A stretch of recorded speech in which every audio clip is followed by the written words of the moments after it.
kebenaran firman Tuhan. Yang saya berdoa bisa memberikan suatu masukan buat roh kita untuk menanggapi apa yang sedang Tuhan kerjakan dalam kehidupan kita. Sebab kalau kita tidak bisa menerima yang begini, koreksi Tuhan akan berat, saudara. Ini salah satu alat yang bagus sekali untuk membongkar kenyataan kehidupan kita. Sebab kalau tidak, sukar kita berkembang. Kalau Anda mau tahu dari mana rahasianya, ini dari ini loh, saudara. Kerendahan hati untuk mau menerima apa yang Tuhan sampaikan. Sekalipun bungkusnya tidak enak, sekalipun pahitnya luar biasa. Kita mesti telan itu dan itu merobek daging kita habis-habisan. Tapi kalau ujungnya itu membawa akan kemuliaan nama Tuhan, bukankah itu berkat yang luar biasa buat kita? Amen, saudara. Nah, saya mau sampaikan begini. Ada beberapa model pelayanan sebetulnya ya. Pelayanan yang pertama, itu yang banyak kita jumpai, itu memberikan akan tambahan kepada saudara. Jadi, membangun sesuatu dalam wujud memberikan tambahan. Misalnya, ya seperti banyak hamba Tuhan lain lah, saudara ya. Anda dengarkan firman Tuhan, lalu kemudian Anda tulis, itu menambah sesuatu buat rohmu. Itu bagus sekali kan? Tapi, yang kita nikmati seminggu terakhir ini, adalah bukan hanya nambah, pasti ada tambahan. Tapi saya melihat, ada satu sisi yang Tuhan sedang berikan kepada kita, yaitu meluruskan apa yang tidak lurus dalam kehidupan kita.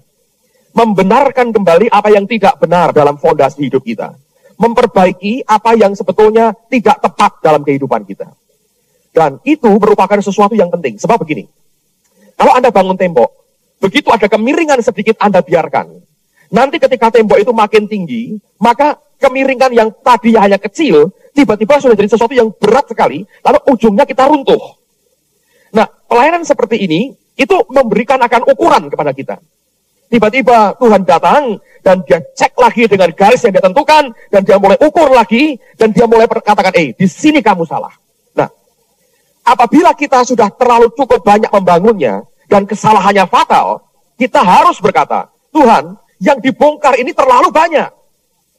Tapi kalau kita mencoba kompromi, kita redam dulu, kita biarkan, dan tidak kita bongkar, Anda dan saya tidak akan tumbuh lagi. Berat buat Tuhan untuk menambahi lagi di atas kita sesuatu yang baru. Karena itu akhirnya ujungnya akan meruntuhkan. Nah, tapi kalau kita baru sedikit, lalu kemudian diukur lagi, dan didapati dalam keadaan yang tidak benar, mungkin lebih gampang, saudara. Ya. Yang paling celaka, kalau fondasinya keliru. Semua yang salah itu dibongkar total, kemudian diulangi dari nol lagi, dan ini yang sangat menyakitkan. Apakah kita bisa terima itu? Saya bilang, daging susah. Bayangkan kalau Anda jadi pendeta, jemaatmu sudah sekian ratus di satu kota, sekian ratus lagi, hampir 1000 lebih. Dengan gampang Anda berkata, baik saya lepaskan semua. Kalau kita bisa terima kebenaran itu, kita akan membangun dengan lebih baik dan lebih sehat. Nah, ini tipe begini yang kita harus mengerti. Karena ini Tuhan, saudara. Di Alkitab, kita menjumpai banyak sekali fakta bahwa Allah juga kerja dengan cara seperti ini. Nah, ketika dibongkar itu yang sakit. Karena sebetulnya apa yang dibangun, sepertinya nampaknya tidak ada hasilnya. Dan semuanya sia-sia dan tidak berguna. Jerih payahku selama ini, tidak ada hasilnya. Tapi kalau kita mau melihat dari sisi hati Tuhan, saya yakin cara pandang kita akan berbeda. Kita akan mampu mengerti apa yang sebenarnya Tuhan inginkan dalam hidup kita. Amen, saudara. Jadi kalau Anda bisa menerima yang kayak begini, hidupmu aman sebetulnya. Karena Anda akan diukur terus. Begitu ada penyimpangan sedikit aja, ketahuan. Sedikit nyimpang, ketahuan. Nah kalau sudah lama, bongkarnya banyak. Tapi bukankah itu yang kita inginkan? Menyukakan hati Tuhan kita. Amen, saudaraku. Nah, saya ingin berikan beberapa dasar kebenaran pada hari ini, supaya kita bisa mengerti. Saya ingin ajak Anda melihat langkah-langkahnya apa sih, kalau kita mengalami akan proses pelayanan yang seperti ini. Berbagai hamba Tuhan lain, yang bicaranya mungkin sedikit berbeda, tapi kebenaran itu akhirnya membuka akan hidup kita. Bagaimana cara meresponi yang benar yang Tuhan inginkan. Coba buka dulu pada Mazmur 119. Lihat pada ayat yang ke-32 dari Mazmur 119. Sudah, kita berkata, ayat 32. Aku akan mengikuti petunjuk perintah-perintahmu, sebab engkau, apa saudara? Melapangkan hatiku. Nah, dalam terjemahan lain, Alkitab berkata, I will run in thy path, because my heart is free. Aku akan lari di jalanmu, sebab hatiku itu merdeka. Hanya orang yang hatinya merdeka, yang bisa lari di jalan Tuhan. Alkitab berkata, I will run in thy path, because my heart is free. Aku akan lari di jalanmu, Tuhan, sebab hatiku merdeka. Yang Tuhan sedang kerjakan adalah memerdekakan hati kita. Waktu hati kita ini merdeka, tanpa tembok, tanpa penghalang, kita bisa lari. Yang Tuhan mau adalah membongkar semua penghalang dan memberikan kemerdekaan dalam hati kita. Dan kemerdekaan itu akan bisa membuat kita lari ke arah yang Tuhan inginkan. Nah, bagaimana caranya? Coba buka Yohanes 8. Lihat pada ayat yang ke-30 sampai dengan ayat yang ke-32. Yohanes 8 ayat 30 sampai dengan ayat 32. Setelah Yesus mengatakan semuanya itu, banyak orang percaya kepadanya. Maka katanya kepada orang-orang Yahudi yang percaya kepadanya. Lihat, ini perkataan ditujukan kepada orang yang percaya, sudah percaya kepadanya. Dia berkata, jikalau kamu tetap di dalam firman-Ku, kamu benar-benar adalah murid-Ku. Dan kamu akan mengetahui kebenaran, dan kebenaran itu akan apa? Memerdekakan kamu. Jadi begini, saudara. Ini yang saya ingin tunjukkan kepada saudara. Dengar baik-baik, ini kesimpulan yang saya dapat dan saya yakin ini akan memberkati. Coba dengar baik-baik. Banyak orang bingung ya ketika dibongkar. Itu maunya apa sih? Ujungnya mau kemana? Langkahnya mesti apa? Dan biasanya cenderung kita itu mencoba mempertahankan diri. Kita berkata, enggak. Lalu kita counter dengan ayat-ayat lain. Nah, dengar baik-baik. Alkitab berkata, aku akan lari di jalanmu sebab hatiku itu merdeka. Tapi Yesus berkata, kamu akan mengetahui kebenaran. Dan kebenaran itu akan memerdekakan kamu. Nah, tapi proses ngerti dari kamu merdekanya itu gimana? Nah, coba buka dulu, supaya Anda mengerti konteksnya. Mazmur 119, ayat yang ke-130. Bila tersingkap, firman-firmanmu memberi terang, memberi pengertian kepada orang-orang bodoh.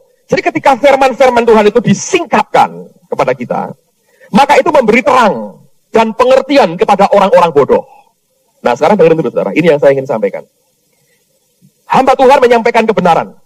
Lewat nubuat, lewat firman, lewat khotbah, lewat perkataan pribadi, apapun. Whatever.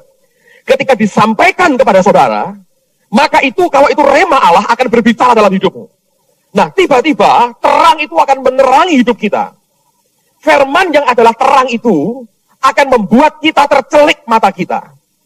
Lalu kita sadar, siapa kita sebenarnya. Ini kalau sudah kecapai ini saja, saudara, sudah lumayan. Anda bisa jalan terus. Tapi untuk sadar siapa aku, tantangannya mengerikan. Apa itu? Ayat-ayat yang engkau tahu, yang engkau pakai untuk membenarkan dirimu sendiri. Betul nggak? Contoh begini. Saudara mungkin melihat Pak Thomas di... Sebetulnya sambil hamba Tuhan ini ngomong ke dia, firman kan buat semua kita. Satu bagian mungkin kena ke saudara, Anda bisa lawan begini. Tapi ya harusnya nggak boleh gitu dong. Orang mesti menghargai harga diri orang lain dong. Ngomong kok seperti itu kan nyinggung perasaan orang. Caranya nggak boleh begitu. Setan mulai ubah fokus kita. Bukan kebenarannya yang kita tanggapi, tapi apa? Caranya jadi masalah buat kita. Sehingga kebenaran itu redup lagi cahayanya. Karena kita tolak sebetulnya. Saya bisa ngerti. Atau Anda punya ayat-ayat lain. Ketika disampaikan kebenaran, itu harusnya dibilang kasih. Kasih kok, kasih. Ya harusnya kasih. Kasih itu kan lemah lembut, bukan tanda seru terus, misalnya begitu. Kalau itu muncul di benakmu, saudara, itu sudah resisten, itu menahan kebenaran yang masuk. Entahkah orang teriak, kasih atau kasih, sama aja sebetulnya, saudara. Yang mana? Sebetulnya itu katanya kan sama. Tapi kita lebih cenderung nanggepin caranya atau bungkusnya. Dan kita pakai ayat. Lalu kita nyanyi lagunya Yuda Mailo, kasih pasti lemah lembut dan tidak teriak-teriak. Nah, itu nahan kebenaran sebetulnya. Betul nggak, saudara? Dan itu masih banyak. Kalau Anda jago ayat, saudara, jago ayat, ngerti banyak ayat, keluar semua itu nanti. Harusnya kan ditegur 4 mata, lalu ada saksinya, itu semua keluar. Nah, akhirnya hati yang mulai menyadari keberadaannya tiba-tiba tertutup lagi. Dan disitulah yang namanya self-righteousness. Kebenaran pribadi, kebenarannya sendiri. Itu mulai muncul. Dan itu menghalangi ketika firman itu disampaikan lebih jauh. Apalagi Kalau saudara sudah di brainwash oleh orang lain, yang khotbah itu nanti kayak begini, itu Anda sedang dibangunkan benteng dengan percuma, semen dan batanya gratis, saudara. Tapi itu mengganggu hidupmu sendiri. Jadi kalau saudara mengalami pelayanan, karena ini akhir zaman, saya percaya dua yang akan dibangkitkan Tuhan dan sedang dibangkitkan, yaitu nabi dan rasul. Tapi yang sekarang lagi dalam puncaknya adalah nabi. Dan nabi-nabi ini akan menghasilkan rasul. Nah, kalau nabi bicara, itu nggak bisa seperti orang kebanyakan. Dia mesti bongkar apa yang tidak benar. Dan itu yang kita mesti belajar untuk terbiasa dengan dibongkar-bongkar begitu. Sebab kita ini terlalu banyak topeng yang kita pasang, saudara.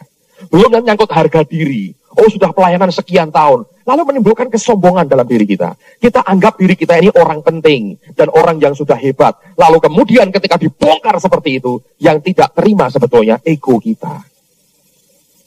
Saya bisa mengerti ya. Jadi ketika firman disampaikan, dia mulai menerangi hati kita. Lalu ketika kita diterangi, orang yang mau tunduk kepada kebenaran, dia tolak semua penghalang yang muncul dari diri kita. Karena dari hati itu sudah punya pertahanan hebat sekali kan, saudara. Ketika terang itu muncul, kita coba tepis, kita berkata, enggak, aku tidak seperti itu. Nah, ketika akhirnya kita menyerah, karena tiap hari 8 jam Anda dengar, akhirnya pertahananmu mulai lemah, saudara. Anda akhirnya mulai menyerah, terbuka mata kita. Aku ini seperti ini. Nah, kalau saudara bisa sadar, aku ini seperti ini, itu sudah hebat, saudara.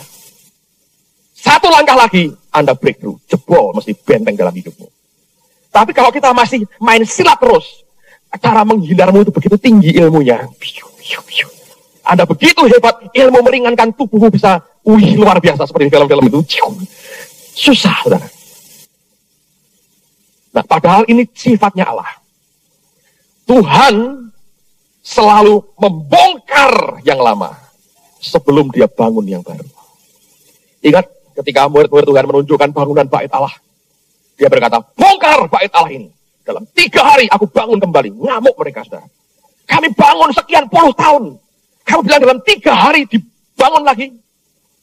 Dan Tuhan sebetulnya mau berkata, yang fisik yang di luar harus dirubuhkan. Yang di dalam aku akan bangun. Dan betul kan 3 hari? Dia bangun tubuhnya, baitnya, ketika dia mati dan dia bangkit pada hari yang ketiga. Nah, saudara sekalian, ini yang kita harus mengerti.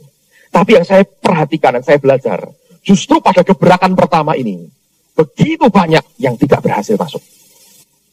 Kita lebih cenderung bermain silat terus, karena pertahanan kita buat, dan kita pakai topeng-topeng kemunafikan. Tidak pernah mau jujur dengan Tuhan. Dan ini yang gawat, saudara. Kalau nanti, saya yakin dalam waktu tidak lama, Anda akan melihat perbedaan antara orang yang rendah hati dan jujur di hadapan Tuhan, dengan orang yang pakai topeng. Anda boleh pakai topeng paling hebat seperti apa, buahnya tetap tidak bisa ditipu. Anda tidak pernah bisa ambil buahnya orang lain, Anda bawa, Anda pegang-pegang, sepertinya buahmu. Tidak bisa, saudara. Dan ini bagian yang kita harus mengerti. Kalau sampai kita berkata, Tuhan, hidupku kok kayak begini, itu sudah hebat. Nah, seringkali Tuhan bicaranya bukan lewat mimbar. Kadang-kadang kalau sudah tidak bisa diomongin pakai perkataan, dia izinkan kita melalui sesuatu yang akhirnya ujungnya hancur total semua yang kita bangun selama ini. Anda mau tahu contoh paling gamblang itu Simon Petrus. Ya, dikhotbahkan kan? Anda sudah pernah tangkap itu. Mengapa sampai dia menyangkal Tuhan Yesus? Bukan karena dia seorang pengecut. Kalau dia pengecut, menghadapi ratusan tentara yang mau menangkap Yesus, dia berani mulai gunakan pedangnya sendirian, saudara. Kalau dia pengecut, dia sudah kabur. Dia bukan pengecut, dia pakai pedangnya. Dari 12 murid cuma 1 yang namanya Petrus, yang pernah mencoba jalan di atas air. Jangan lupa. Kan tenggelam, Pak, lumayan daripada tidak berani, saudara. Oh ya kan? Mana lebih hebat? Jalan tenggelam atau nonton di perahu? Jalan tenggelam itu memang tenggelam, kan ditolong lagi, saudara. Lumayan kan? Tapi yang lain tinggal di perahu. Jadi ini orang bukan tipe pengecut. Berani orangnya. Pewahyuannya luar biasa. Semua tidak tahu dia Mesias, cuma Petrus yang tahu. Yesus itu Mesias. Ambisi manusianya gede sekali. Dan di situ Tuhan melihat, di dalam Petrus ini ada sesuatu yang luar biasa. Tapi luarnya manusianya parah. Nah, Allah melihat akan potensi di dalam. Dan dia abaikan faktor luarnya. Seperti Yakub, saudara. Luarnya, nipunya, bohongnya besar. dalamnya Tuhan lihat kehausan akan Tuhannya besar sekali. Dia ingini semua yang dari Tuhan dalam hidupnya, walaupun luarnya kacau balau. Nah, banyak orang Kristen berkebalikan. Luarnya begitu bagus, dalamnya amburadul, saudara. Sehingga apa yang terjadi ketika dibongkar, murtad akhirnya. Nah, Petrus ini ngalami proses Tuhan. Sudah diomongin berkali-kali. Diomongin, lihat iblis menampi kamu. Tetap dia bilang tidak urusan. Diizinkan sama Tuhan. Dia melakukan sesuatu yang sangat memalukan. Anda bisa bayangin. Seorang pemberani tiba-tiba menjadi seorang pengecut. Itu tamparan hebat dalam hidupnya, saudara. Dan Tuhan selalu begitu. Yang paling kau banggakan apa hari ini? Kalau Tuhan mau kerjain saudara, tanda petik, bukan jelek loh saudara ya, untuk merontokkan yang lama, dia akan buat kekuatanmu itu mendadak berkebalikan dari kelemahan yang paling mengerikan. Seorang yang berani ngadepi 600 lebih tentara dengan senjata lengkap. Satu orang, dan dia yang mulai dulu parang telinganya orang, saudara. Seorang yang berani jalan di atas air. Disuruh mancing ikan, buka mulutnya, dapat duit, Petrus. Bayangin. Murid yang terdekat selain Yohanes dan Yakobus dengan Yesus. Lihat Tuhan dalam kemuliaannya. Hebat sekali dia.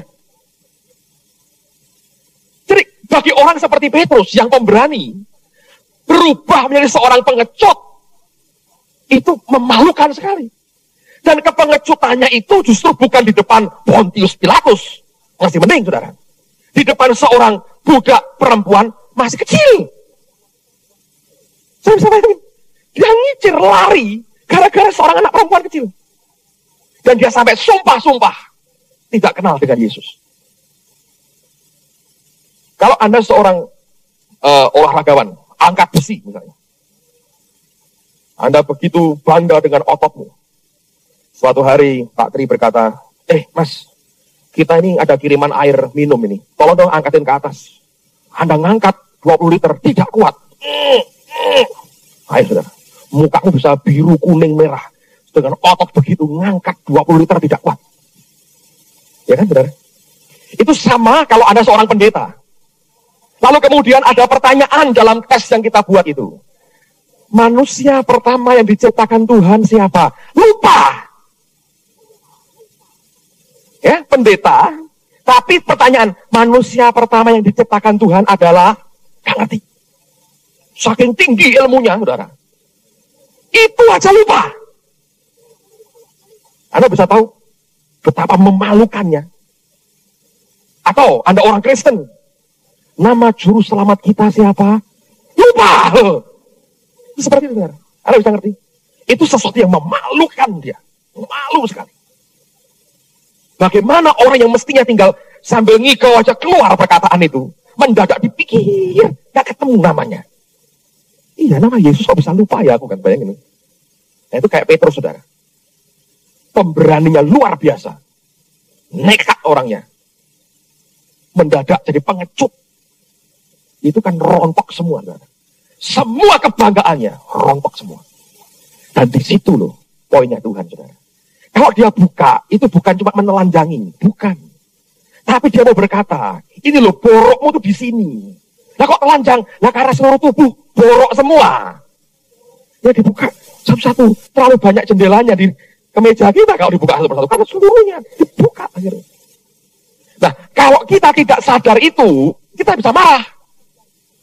Ngamuk kita, saudara. Dan biasanya karena harga diri kan. Kita marah, meledak, bang, berantem pasti. Kalau ketika ada umat ibu, itu datang lagi.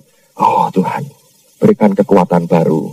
Terus cari alasan, weekend panjang, saudara. Itu problemnya. Pulang Jakarta lah, ngapain? Ya, lihat Monas sudah 1 bulan lebih, aku tidak memandangi Monas. Anda mau lari kemana, nggak ada gunanya. Sebab kalau perkataan orang sudah tidak mempan, Tuhan akan pakai situasi, loh, saudara. Dan itu mengalami betul. Percaya? Apa yang kau banggakan? Dihabisi. Ada orang yang mungkin bangga, kagum, mungkin penampilannya itu menarik. Ya toh? Oh dia sadar, wah aku not too bad lah. Gitu. Walaupun kaosku 1.003 tapi banyak orang senang sama aku. Kata gitu. Kalau itu merupakan sesuatu yang dia mau dihancurkan. Oh ya, satu kali saudara, engkau akan mengalami. Mungkin ada air keras lewat itu, habis. Ada satu hamba Tuhan ngawani gitu, saudara. Disuruh bertobat tidak mau. Apa yang terjadi, saudara? Kalau makan itu nggak bisa diimplen. Dia bunuh diri ya, dia pakai minuman keras, rusak sini. Sekarang kalau makan, ini ada kayak tempatnya, selangnya. Ini dikunyah, kan nggak bisa, dibuka lagi, masukin. Sekarang akhirnya jadi pendeta. Kebanggaan manusianya habis semua. Nah, saudara itu mau datang ke Tuhan utuh atau berantakan begitu terserah. Sebab Tuhan punya banyak cara. Dan selalu itu cara. Kalau Anda gampang tersinggung, dengar baik-baik. Kalau firman tidak bisa nembus, Anda akan dikirim orang-orang yang hobinya menyinggung orang lain. Berkata, bagianku ini batu sentuhan. Nyentuh orang terus, saudara. Dan nyentuhnya bagian yang pas luka. Jadi Anda mau sembunyi kemanapun, nggak bisa. Ini loh, saudara. Ketika Petrus mengalami perempuan seperti itu, hancur betul.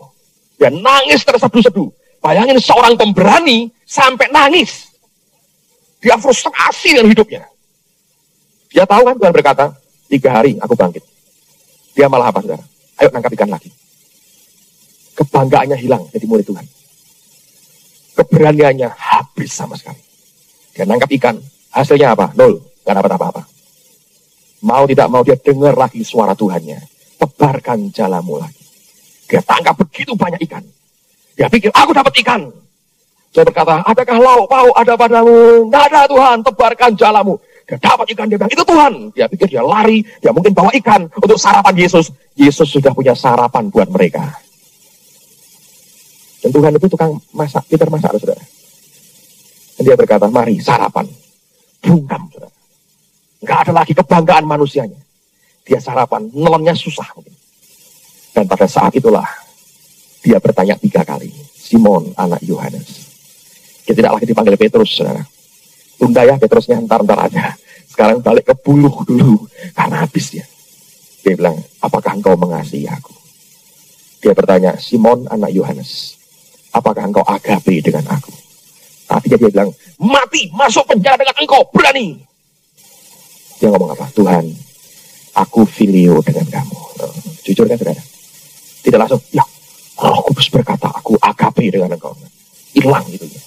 Kalau saudara bisa ngalami ngerti yang Tuhan mau. Ya. Yang kedua tanya, apakah engkau agape dengan aku? Dia bilang, filio Tuhan. Dan Roh Kudus bagus sekali lewat Yesus. Dia berkata, yang terakhir, dia bilang, apakah engkau filio dengan aku?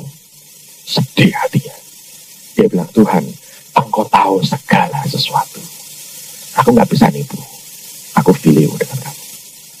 Dia nggak bisa berikan agape, saudara. Dia berikan hanya filio. Jujur. Jadi topengnya sudah nggak ada lagi. Kekuatan manusianya sudah hilang. Itu terjadi lewat firman. Lewat ada dibongkar seperti ini. Atau, yang paling hebat, lewat situasi. Semua kebanggaanmu dihabisi semua. Dan engkau tidak bisa berbuat apa-apa lagi. Yang engkau banggakan selama ini, lenyap mendadak.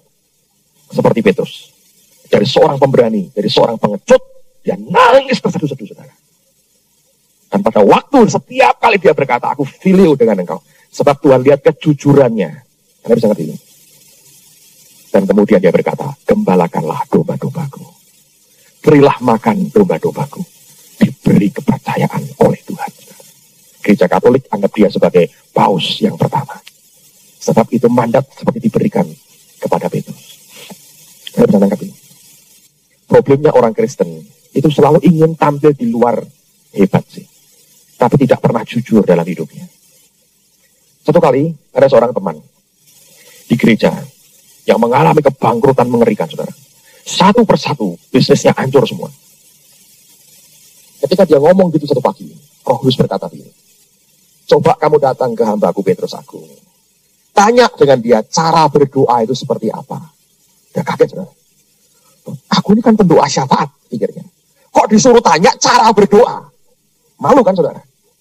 Tapi itu dorongan begitu kuat, dia datang ke gereja. Masuk ke kantor saya. Tidak ngomong apa-apa. Hanya ngobrol. Cerita. Pada waktu dia mulai cerita, entah bagaimana saya tahu itu Tuhan.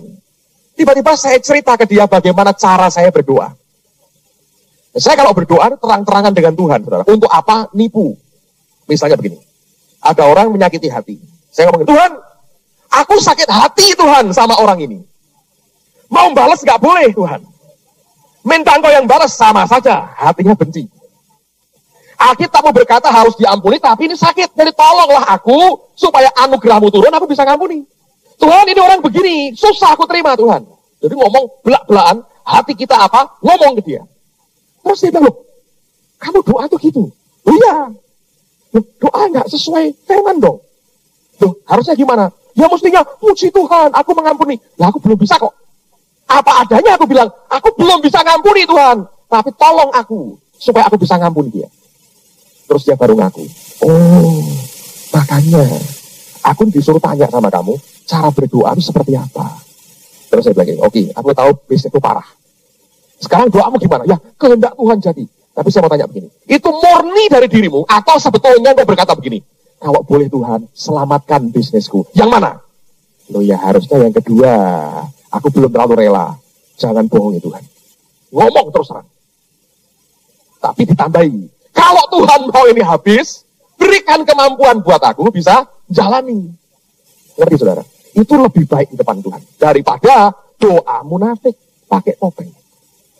Toh akhirnya semua akan dibongkar habis oleh Tuhan. Kalau Allah punya maksud besar dalam hidupmu. Ini kurikulum kayak begini saudara. Engkau mesti terima dalam hidupmu. Apa yang paling membanggakan, yang paling engkau takuti, yang paling engkau tidak mau disentuh, itu akan datang dalam kehidupan saudara. Dan pada waktu itu datang, itu akan merontokkan semuanya. Lalu kita sadar siapa kita sebenarnya. Dengan kita sadar siapa kita menjerit kepada Tuhan. Tuhan, ini loh hidupku. Anda ingat waktu engkau lahir baru? Kan sama. Firman disampaikan, nemplak hatimu, engkau berkata, aduh aku ini berdosa. Dan kalau sudah sampai titik seperti itu, artinya engkau bertobat dari apa yang di dalammu, saudara. Dan pertobatan itu gerbang pemulihan. Engkau dikembalikan kepada jalurnya Allah.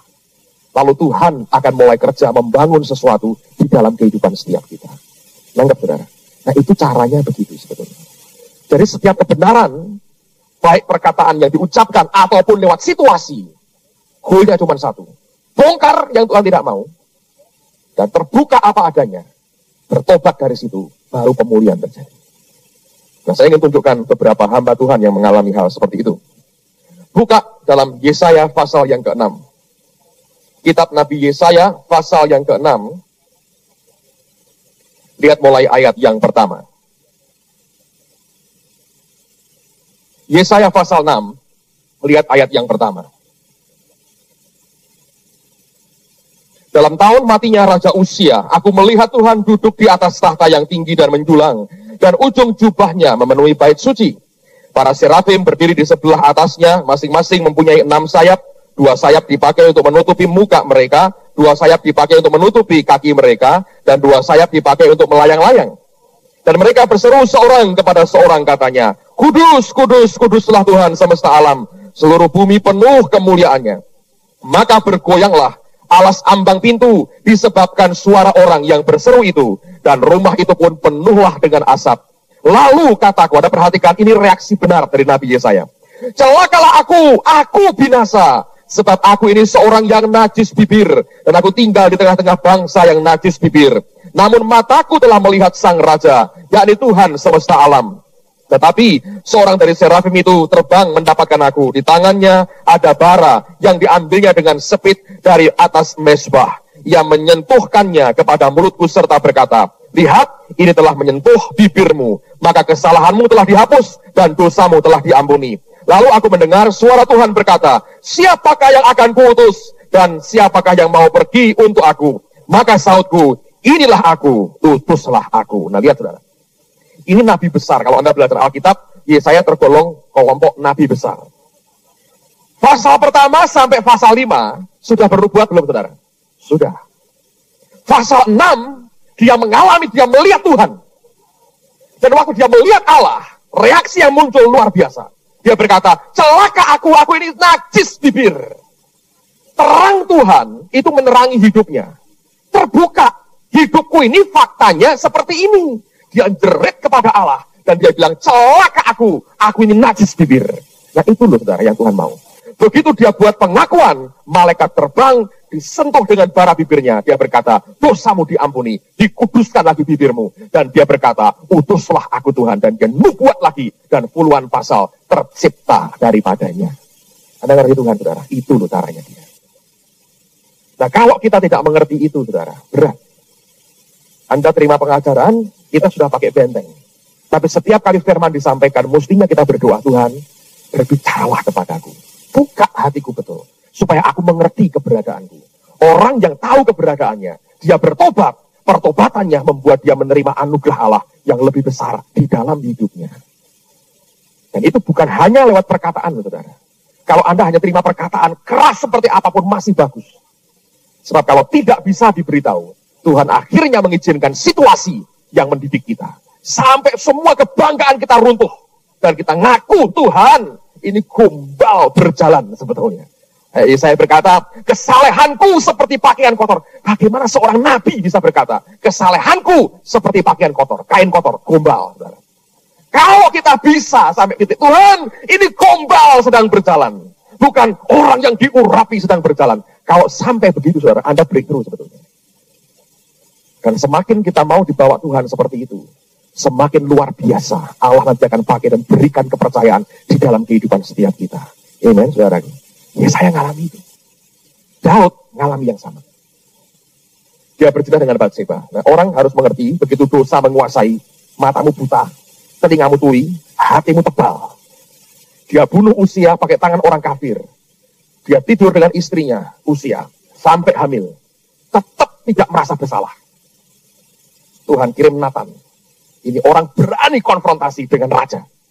Sampaikan teguran, kaget, sadar. Dia bertobat. Nah, lihat reaksinya. Buka Mazmur 51.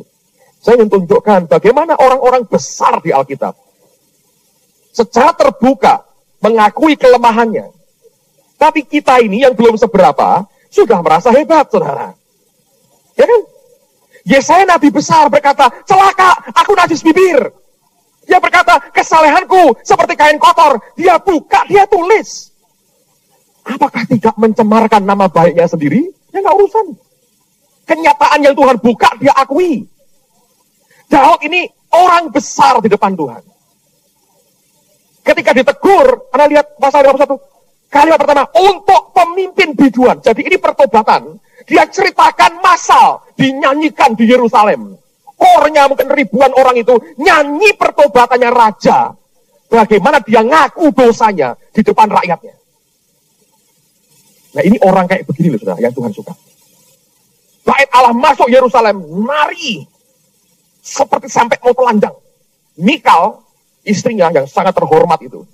Dia pandang rendah akan Daud. Dia berkata apa?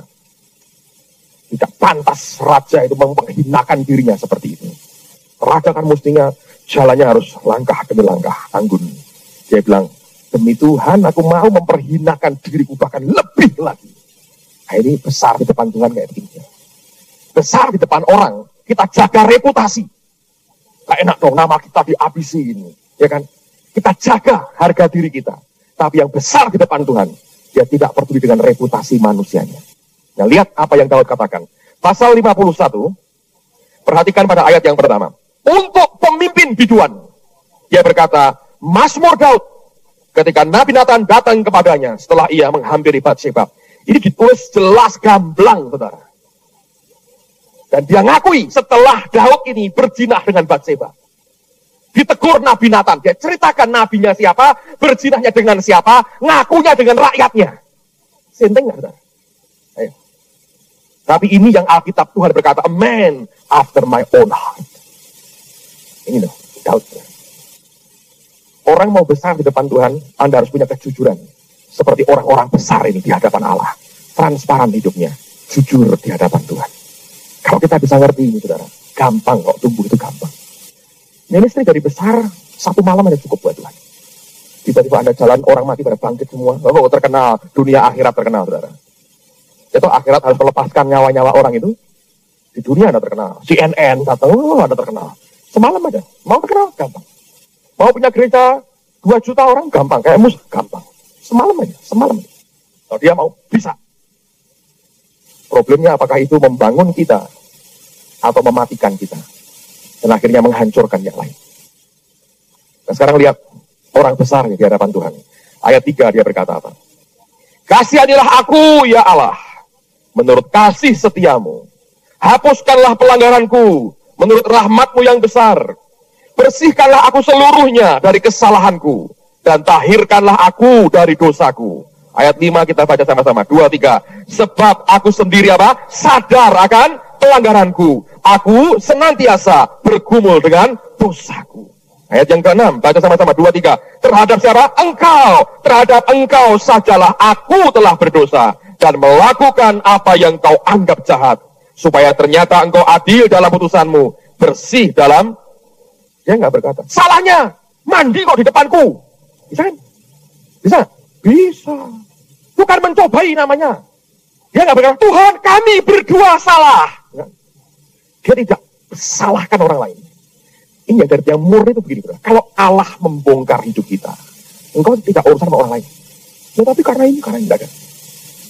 Dia bilang, terhadap Allah, terhadap engkau. Dia ulang 2 kali. Terhadap engkau sajalah aku telah berbuat dosa. Dan aku sadar akan pelanggaranku. Sadar. Makanya Tuhan senang orang itu. Pernah bobrok, tangannya berlumuran darah, tetap dia berkata, a man after my own heart. Dan Yesus tanpa malu dikatakan, Son of David, anak Daud. Yang kedua ya, ini proses yang kita semua harus lewati. Kalau ini jadi hidupmu, engkau aman sebetulnya. Karena Tuhan akan dengan gampang berurusan dengan kita. Tuhan dengan mudah sekali membongkar, meluruskan, membangun kembali kehidupan kita. Orang bisa bertobat, saudara. Itu anugerah. Sekali lagi, dia tidak bisa bangun. Dia dasar kepura-puraan. Kalau dia mau lakukan sesuatu, dia bongkar hidup kita. Dibongkarnya hidup kita itu, tujuannya untuk kita dibangun kembali sesuai dengan apa yang berkenan di hadapan Tuhan. Nah, kalau kita bisa mengerti akan poin ini, saya yakin hidup kita akan tumbuh dengan luar biasa. Nah, sekarang saya mau sampaikan begini. Ketika Allah mulai berbicara, mulai bongkar hidup kita, ternyata banyak orang Kristen yang salah bereaksi. Oke. Misalnya kita seminggu ini dengar soal kepahitan, sakit hati, dan sebagainya. Saya tahu kan saudara saling minta maaf gitu ya. Saya melihat saudara, banyak yang masih belum nangkep apa yang Tuhan mau. Kalau Anda ditemplak misalnya, ya, saya beri contoh begini. Ini yang dibuat Yudas sebetulnya. Misalnya suatu hari saya masuk ke kantor, kemudian ada Hasto di situ, misalnya saya bilang, Hasto, tolong ya buatin kopi, misalnya. Hasto bilang, wah nggak bisa Pak, saya sibuk sekali, ketikan saya banyak, kalau Bapak mau nanti aja siang. Waktu saya dengar begitu, kalau saya marah, saya bilang, disuruh buatin kopi aja, bantah, misalnya. Saya sakit hati kan, saya marah lagi. Ini anak, gimana tolong gitu aja nggak mau, misalnya. Terus gue datang, khotbah soal sakit hati tersinggung. Lagi sepanang dia bilang, halo, gitu. Oh ya halo, ngerti kan? Oh, terus saya bilang, aduh aku salah nih. Saya bilang, sorry ya, tadi aku sakit hati sama kamu. Sebab kamu tak suruh buatin kopi, tidak mau. Sorry ya, iya Pak, nggak apa-apa. Selesai nggak saudara masalahnya? Hah? Tidak. Bukan itu goalnya Tuhan. Dan sebagian besar orang Kristen nyampainya di situ tok. Lalu pengajaran soal sakit hati itu gini saudara, itu hanya mencabut apa yang muncul di permukaan, tapi tidak menjebol sampai ke akarnya. Nanti kalau minggu depan saya bilang sama Rebka, aku perlu pisang goreng pagi ini. Oh nggak bisa Pak, nggak ada jual pisang di sini. Guardian Angel saya sudah 2 minggu nggak ngasih apa-apa, misalnya, ya toh. Biasanya sih ada pisang Pak, tapi 2 minggu Guardian Angel saya lagi rapat mungkin di mana saya nggak tahu, nggak ngasih saya apa-apa, tidak peduli lagi sama saya marah lagi. Kok gitu aja nggak bisa? Minta dong di dapurnya Getsemani. Saya marah kan? Dengar lagi. Halo, oh ya halo lagi. Ya, sorry ya tadi aku marah sama kamu. Soalnya kamu tak suruh buatin pisang goreng tidak mau. Sorry ya, salah saya. Salaman. Selesai toh? Selesai. Dengan dia selesai, dengan Hasto selesai, dengan Tuhan belum apa-apa, saudara. Anda mau tahu yang benar gini, saudara. Ketika kau dengar kebenaran, jangan cepat bertindak dulu, karena engkau menanggapi permukaannya. Ngerti? Tapi sembahyang Tuhan, ini kebenaran. Aku jujur sakit hati, Tuhan. Terus sembahyang, hadapkan hatimu ke Tuhan. Kalau Tuhan, ini loh hatiku, aku ini sakit hati ini Tuhan. Sama Hasto, sama Ribka, ini sakit hatiku. Soal kopi, soal pisang goreng, ini sakit hatiku. Kalau engkau menghadapkan hatimu ke situ, firman kebenaran itu akan terus mengoperasi, saudara. Sampai ujungnya apa? Tuhan berkata begini, lihat egoisnya hidup. Lihat sombong. Sih, bukan urusan kopi dan pisang goreng, saudara. Tapi akar dari kopi dan pisang goreng itu, ego, kesombongan, kecongkaan di dalam. Lalu ketika dibongkar, itu membuat saya tersungkur. Saya bilang, Tuhan, ampuni aku. Aku ini orang egois, kejagingan, sombong di hadapan Tuhan dan manusia. Kalau saya datang ke mereka, saya nggak lagi ngungkit pisang goreng dan kopi. Saya bilang, aku salah dengan Tuhan. Aku egois, sehingga aku marah dengan kamu. Karena ego dan kesombonganku. Bukan soal karena kamu nggak membuat aku kopi, karena pisang gorengnya kagak ada, lalu aku marah. Sorry ya. Itu belum selesai dengan Tuhan. Nyentuh sedikit aja enggak. Saudara ngerti? Itu namanya pertobatan semu, saudara. Kelihatannya bertobat, sebetulnya tidak. Nanti next time, muncul lagi orang lain. Kena lagi, karena egonya, kesombongannya belum direndahkan di hadapan Tuhan. Saudara bisa nangkap ini. Nah ini loh saudara, yang kita mesti hati-hati. Karena saya dengar kesaksian dari beberapa orang, pemberesan, terus terusik hati saya. Roh Kudus berkata begini, lihat, masih palsu, masih semu. Yang mereka tanggapi cuma luarnya, tapi dalamnya tidak dan belum diizinkan. Aku bongkar semuanya. Sebab kalau itu pertobatan murni, itu akan mengubah caramu. Lain kali, Anda minta kopi lagi, Hasto bilang, Pak, nggak bisa lagi tuh, ya nggak apa-apa, aku buat sendiri. Tapi tersinggungnya itu sudah nggak ada. Karena yang dibongkar itu akarnya. Anda nangkap ini. Nah, kalau Yudas pertobatannya, ya seperti sebagian besar Anda itu. Menyelesaikan cuman secara datarnya aja. Secara horizontalnya diselesaikan, vertikalnya nggak ada apa-apa. Coba saya buktikan. Lihat sama-sama dalam Matius pasal yang ke-27. Ayat 3, 4, dan 5. Pada waktu Yudas yang menyerahkan dia melihat bahwa Yesus telah dijatuhi hukuman mati, menyesalah ia. Kata menyesal, terjemahan hurufiahnya artinya menyesal karena akibatnya. Bukan karena akar perbuatannya.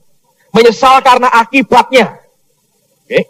Jadi besar kemungkinan Yudas jual Yesus dengan pikiran, nanti toh lolos lagi. Aku dapat duitnya, toh diampuni sama dia. Lalu kemudian Yesus lolos lagi. Ternyata dia menyerahkan hidup dan nyawanya. Nyesal dia. Terus. Lalu ia mengembalikan uang yang 30 perak itu kepada imam-imam kepala dan tua-tua dan berkata, aku telah berdosa karena menyerahkan darah orang yang tak bersalah. Tetapi jawab mereka, apa urusan kami dengan itu? Itu urusanmu sendiri.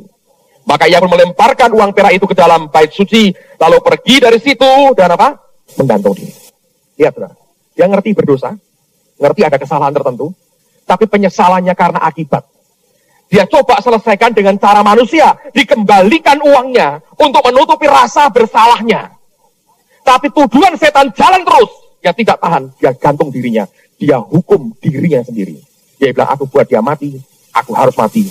Mati, saudara. Di kisah langsung dikatakan sampai perutnya itu terbelah, isi perutnya keluar. Ngeri kan?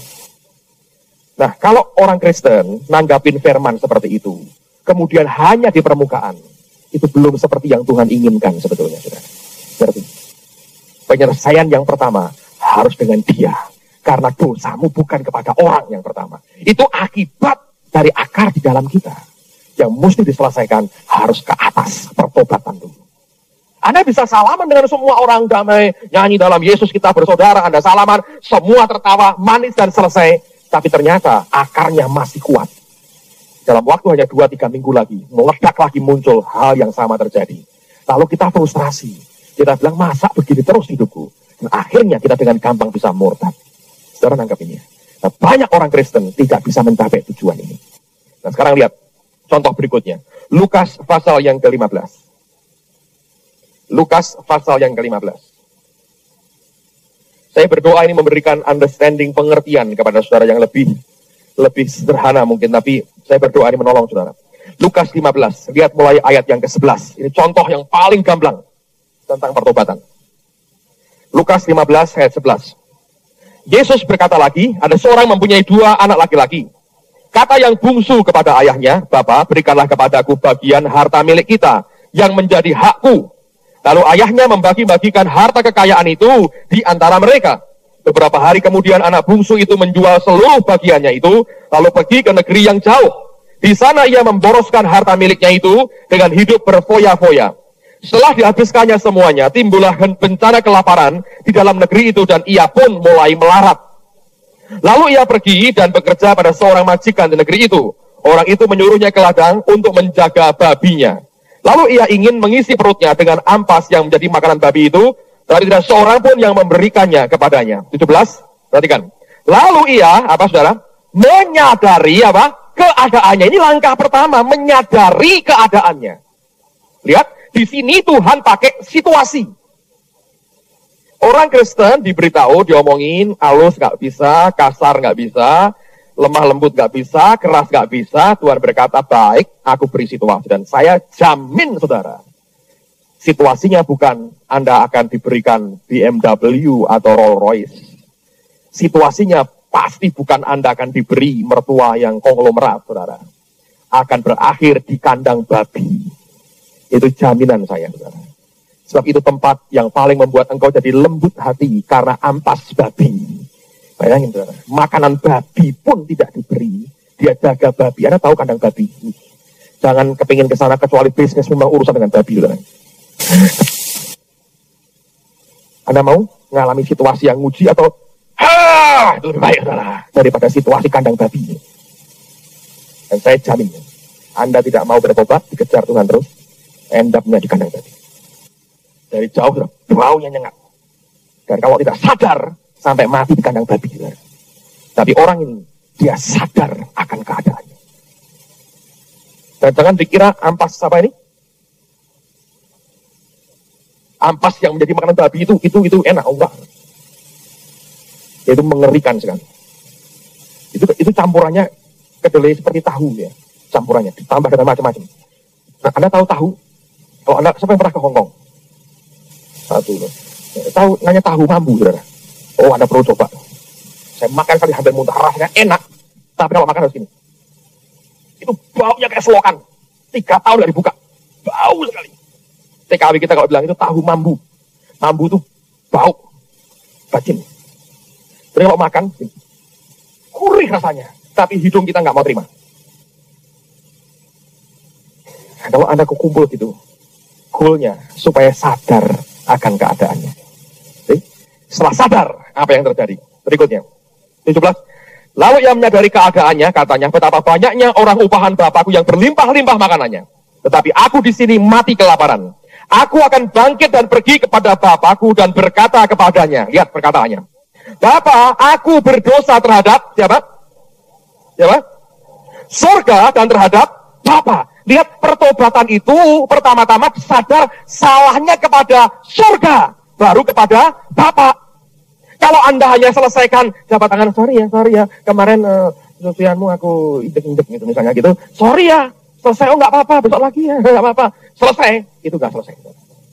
Dengan orang selesai. Yang engkau mintain maaf, memaafkan, yang memaafkan sudah selesai. Tapi dengan Tuhan, belum terjadi apapun sebetulnya. Yang Tuhan inginkan adalah, kebenaran itu menerangi hati kita, membongkar kenyataan kita, lalu kita bilang, Tuhan ini keadaanku, aku salah di hadapan Tuhan. Semua ego, harga diri, kesombongan kita akui di depan Tuhan. Itu pertobatan. Baru setelah selesai dengan yang di atas, engkau selesaikan dengan temanmu, engkau berkata, maafkan aku. Yang keluar bukan lagi kopi dan pisang goreng. Yang keluar engkau buka hatimu ini loh, egoku seperti ini. Apalagi kalau Anda ini begini nih, saudara. Sorry ya, aku salah dengan kamu.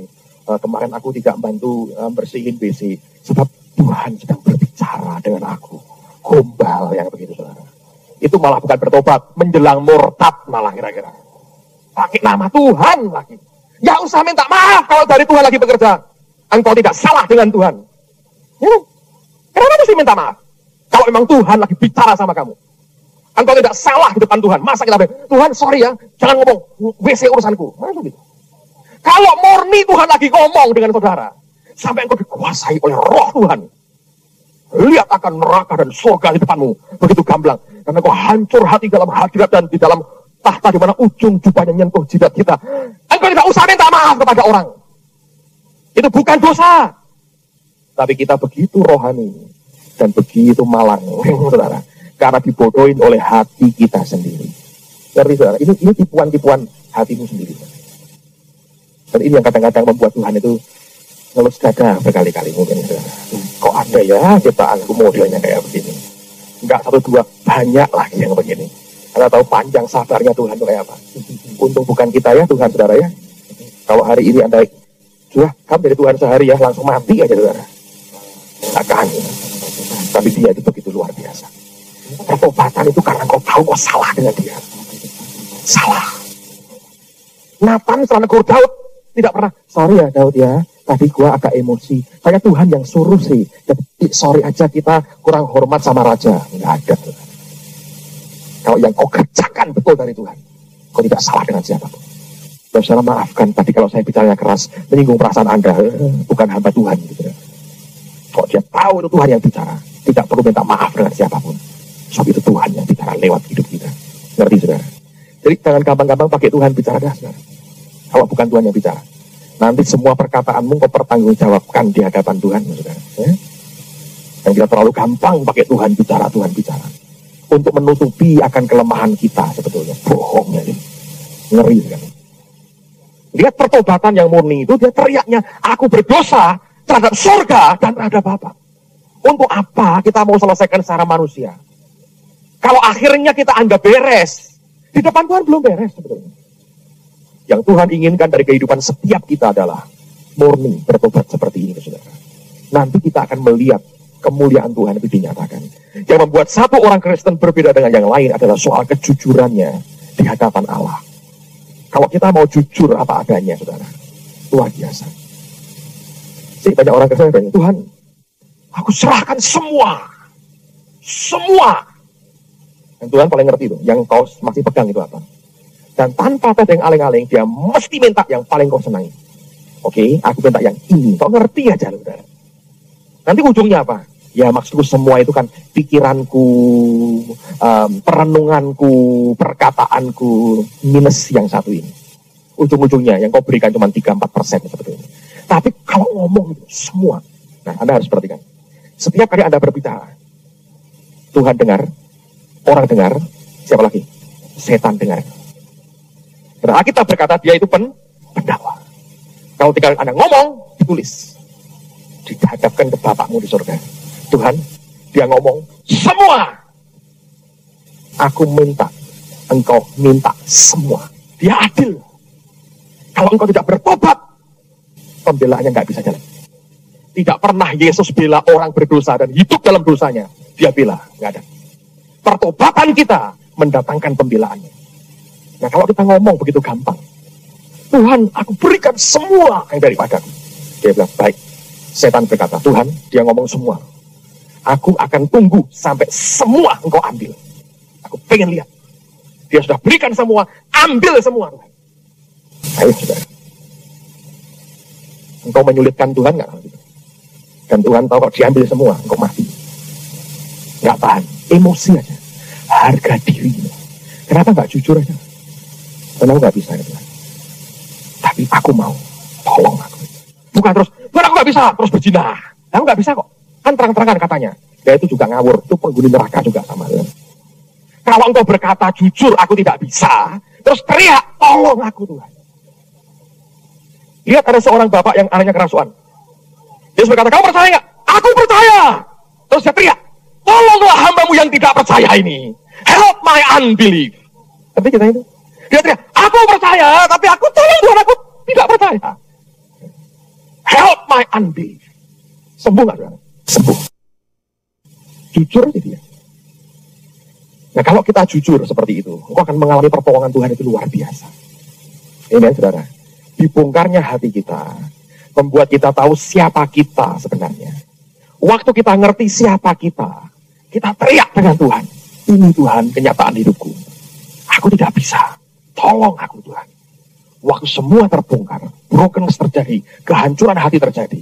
Waktu kita hancur hati, kita teriak dengan Tuhan, anugerahnya akan turun. Pada saat anugerahnya turun, dia merdekakan kita. Saya pernah ceritakan pergumulan saya adalah saya bangun benteng. Dan itu tanpa disadari loh saudara. Karena trauma masa lalu. Nah, saya mau beritahu teman-teman yang punya keluarga yang berantakan dan sebagainya, Anda mesti hati-hati. Dalam dirimu pasti ada titik-titik yang berbahaya sekali. Yang kalau tidak Anda perhatikan, akan menghancurkan engkau, saudara. Dan ketika akhirnya saya dibuka, dikejar terus. Sampai saya bilang, Tuhan, saya jujur, saudara. Apakah pertama kali ketika ibu itu datang, mungkin ini dengan gampang saya terima, enggak? Berat. Sebab saya punya harga diri. Dia belum full, karena aku sudah khotbah di mana-mana. Jadi buat daging saya itu sesuatu yang enggak masuk akal. Berat sekali. Tapi kesabaran Tuhan itu baik. Sampai satu kali Tuhan, dalam kesabarannya, dia tangkap saya. Saya ngaku Tuhan. Ini loh Tuhan. Kenyataanku seperti ini. Banyak orang Kristen lagi berobat.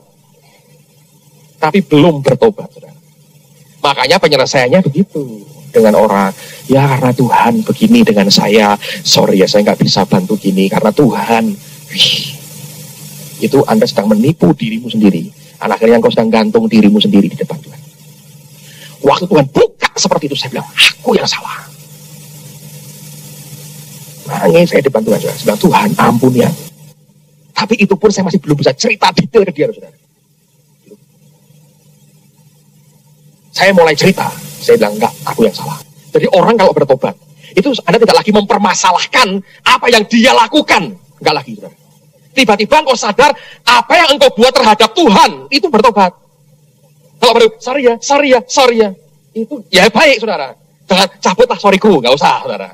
Tapi engkau harus mengerti, engkau baru berobat, belum bertobat, sebetulnya. Sebab pertobatan itu urusan hatimu dengan Tuhan. Saya berkata pada saudara, Tuhan mau kita diubah. Sampai seperti Paulus berkata, kami memiliki apa? Pikiran Kristus. Nanti akhirnya sampai ke desire, keinginan kita, pikiran kita seperti keinginannya Tuhan. Tidak berarti kita sama dengan dia, tidak. Makin kenal dengan dia, makin paham siapa dia. Makin ngerti apa yang dia sediakan buat kita. Ngerti kalau ini dia mau, ini dia gak mau. Ngerti juga. Dari baik, acceptable. Lalu apa? Sempurna. Sampai titik itu, engkau berkata, semua dari dia, oleh dia, dan kepada dia. Saya berdoa Anda bisa cerna lagi lah bagian firman ini. Tapi saya berdoa, apa yang tidak terlalu gampang ini, Anda bisa cerna dalam hidup. Amen. Haleluya. Bukankah Allah kita itu luar biasa?